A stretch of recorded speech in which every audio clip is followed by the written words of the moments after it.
From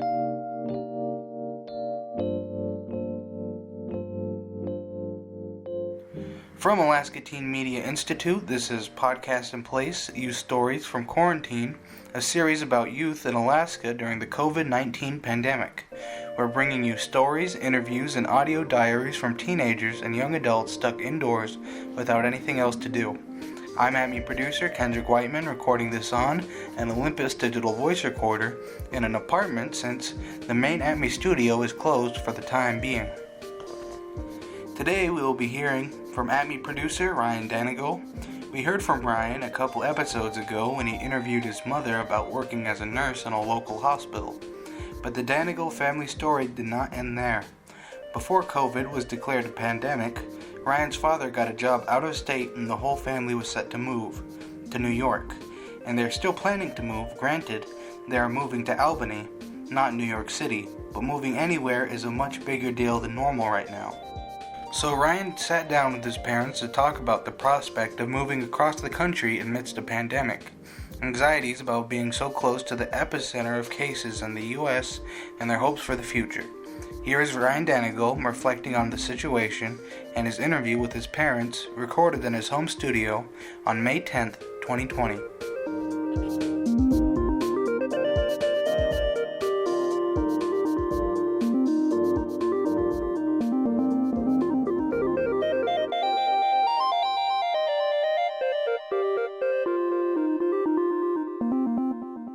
Alright, we're back to doing another podcast. Heck yeah. What has been going on with me?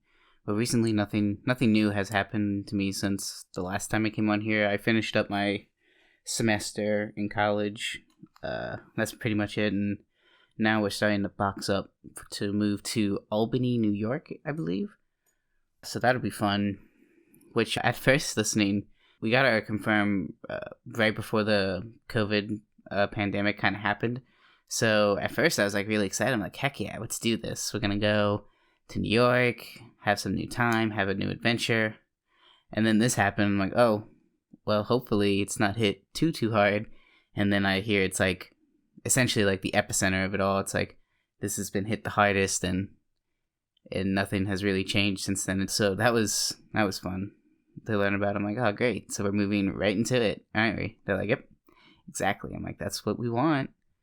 I do wish it was somewhere else, though, personally. Like, I personally wish it was back, like, where we lived. Like, back to Louisiana, New Orleans type area. Because that's where I grew up, and that's where pretty much... I still talk to all my friends from New Orleans. It's kind of weird. But I'm still expecting some fun out of it. I mean, a new adventure is a new adventure. And I feel very, like, in a way honored to do it, because not a lot of people can say that they've gone from New Orleans to Alaska and then to New York. I feel very, very honored and in a way privileged to go. I'd be lying if I said I wasn't like a little nervous about it, because although we have plans to make sure that we don't catch it, I mean, sometimes plans don't work. You know, we have our mask, but you know, when we're moving constantly, you know, it gets hot in those things. I'm sure at one point one of us is going to take it off, and you know, at that point, it's those little moments probably where you're going to be like, boom, you got it. Have fun. But hopefully by the time we get there, we'll be more in the process of reopening. That way we don't have to basically isolate ourselves as much. Like, we kind of isolate ourselves now, but like it's not too bad. Because Alaska, you know, when you compare it to other places in the U.S., is not been hit as hard as other places. Even Louisiana has been hit harder. But like I said, hopefully they'll be in the process of reopening, or heck, I'd personally prefer it if they would already be reopened. I highly doubt it, though. It's unfortunate to say, but, you know, things happen, so hopefully it'll be all good. So I'm going to move it right into my parents' interview, which was really fun. My home studio is kind of small, so it was kind of hard to fit all three of us in here, so if you hear any like wind from the mic, just know it's because I kept having to move it. So yeah, here's the interview with my family.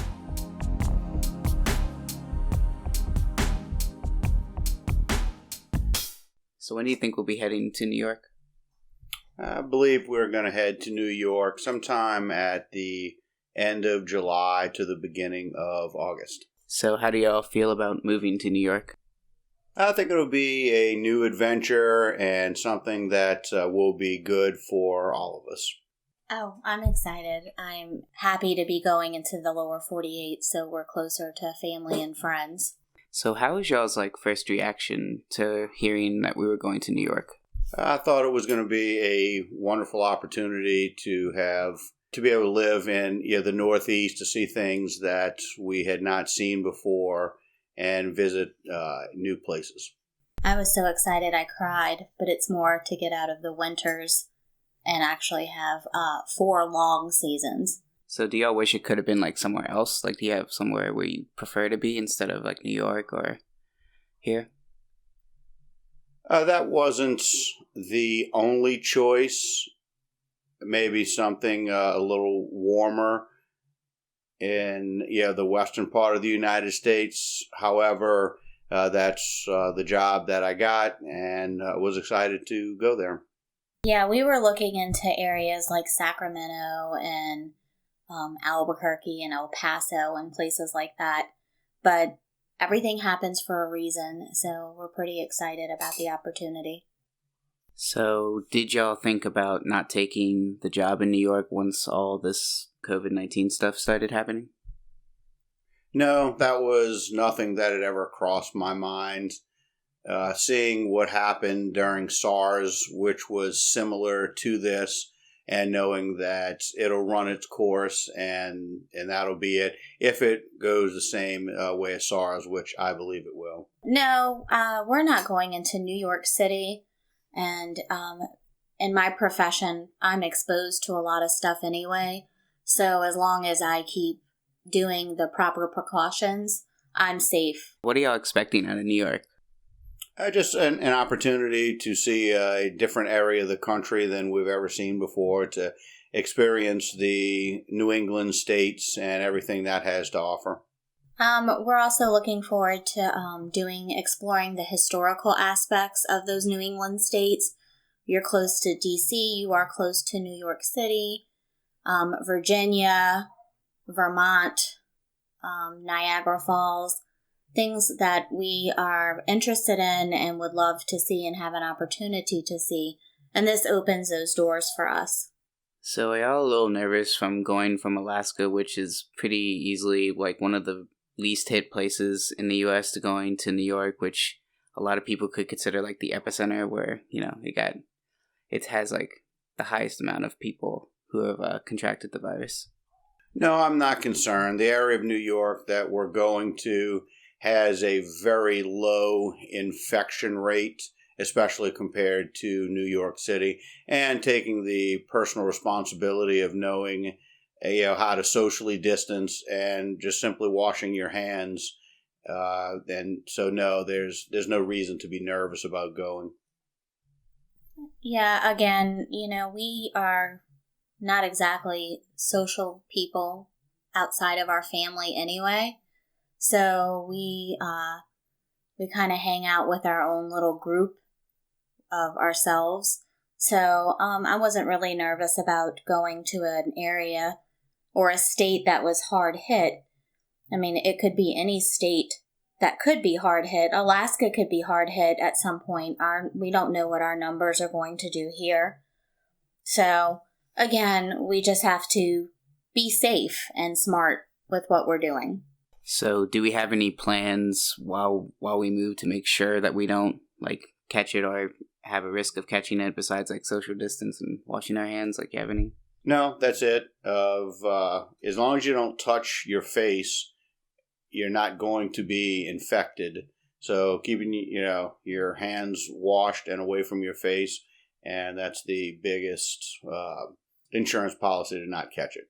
We also have some very good friends that have sent masks along as well. So we have masks available too if we need to use masks. And the masks that my friend Amy sent are capable of having a filter placed in them if need to be. So do you think by the time we get there, or that we start moving, that this whole pandemic will be either over or will be closer to reopening things? Yes, in the area that we're going to be living, everything should be open at that time, based on the numbers that I'm seeing right now? I think that it'll be fine. That's what I work in a job where I'm exposed to sick people all the time. So it's just a matter of continuing proper precautions. Even if it's on the downswing, it'll be fine. Do you think once this is all like said and done, we'll be able to like go back to work and work like we used to be, or you think it'll change in any sort of way? No, I think it'll be just like it used to be, that there will be no difference, just like it was after SARS. I think it'll be the same. We might have upswings and seasons, like you have flu season, pneumonia season. You may have a COVID season. I don't know. But if that's the case, we'll just continue proper precautions. Maybe this will make people more aware during flu season that flu is also airborne and droplet and could be masked as well. So let's say we haven't reopened by the time we get there. When do you think it will be reopened by? I would imagine if it's not open at that time, that within a few weeks it'll be open. I would hope by October or November it should be open. Unless it's a season like flu, and then October and November you'll see an uptick again. All right, well, that's all I have for y'all. Thank y'all for taking the time. Thank you, Ryan. That was ATMI producer Ryan Danigole speaking with his parents about moving to New York State later this year. You've been listening to Podcast in Place, Youth Stories from Quarantine from Alaska Teen Media Institute. Our show's theme music was composed by Devin Schreckengost, with additional music for me, Kendrick Whiteman. Stay tuned for more stories from quarantine youth. You can also find these stories at alaskateenmedia.org, where we have also included resources for youth during quarantine as part of a partnership with the State of Alaska Division of Behavioral Health. Many thanks to our supporters of our podcast, including United Way of Anchorage, the National Endowment for the Humanities, and the Rasmuson Foundation through the Arts and Education Fund, administered under contract with the Alaska State Council on the Arts. Thanks also to our listeners who contribute to our programs and help us leverage additional funds and grants. If you'd like to support Youth Voices in Anchorage and help keep our podcast going, you can donate to our organization by going to alaskateenmedia.org and clicking Donate. Also on our website, you can learn more about what our organization does, listen to past episodes of the podcast, or find out how you too can get involved. You can also follow us on Facebook, Instagram, and Twitter. For Alaska Teen Media Institute, I'm Kendrick Whiteman. Thanks for listening, stay safe out there, and we'll get through this together.